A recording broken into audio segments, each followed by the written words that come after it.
Assalamualaikum warahmatullahi wabarakatuh. Waalaikumsalam warahmatullahi wabarakatuh. Baiklah, saya akan menjelaskan tentang peran dari pendidik dan anak didik dalam pembelajaran blended learning.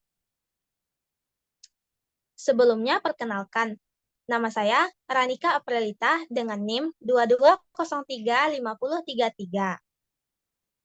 Tujuan saya membuat PPT ini yaitu untuk memenuhi tugas akhir semester mata kuliah dasar-dasar ilmu pendidikan dengan dosen pengampu yaitu yang pertama ada Bu Rosmaria MPD dan Bu Dr. Handus Eldarni MPD.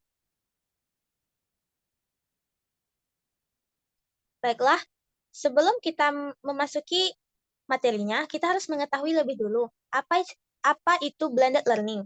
Blended learning merupakan metode pembelajaran dengan cara menggabungkan antara pembelajaran tatap muka di dalam ruangan kelas atau secara langsung dan juga pembelajaran secara daring atau jarak jauh atau secara tidak langsung.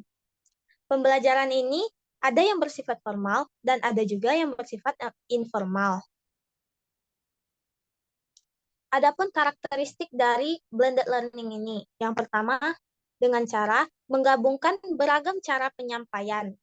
Yang kedua, kombinasi pengajaran secara langsung. Dan yang ketiga, perpaduan antara cara mengajar dan gaya pembelajaran efektif. Adapun model blended learning, yaitu yang pertama ada station rotation blended learning, ada lab rotation blended learning, remote blended learning, flex blended learning, the flip classroom blended learning, individual rotation blended learning, project-based blended learning, self-direct by blended learning inside out, outside in blended learning.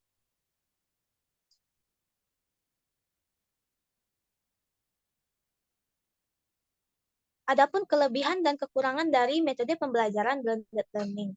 Yang pertama yaitu kelebihannya. Peserta didik lebih leluasa belajar mandiri. Peserta didik bisa mengelola aktivitas belajar mengajar. Peserta didik bisa saling bertukaran file.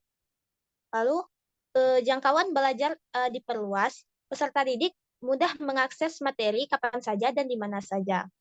Selain kelebihan, ada juga kekurangannya, yaitu kurangnya pengetahuan masyarakat terhadap penggunaan teknologi. Fasilitas yang siswa miliki tidak merata, dan sulit diterapkan jika sarana dan prasarana tidak mendukung.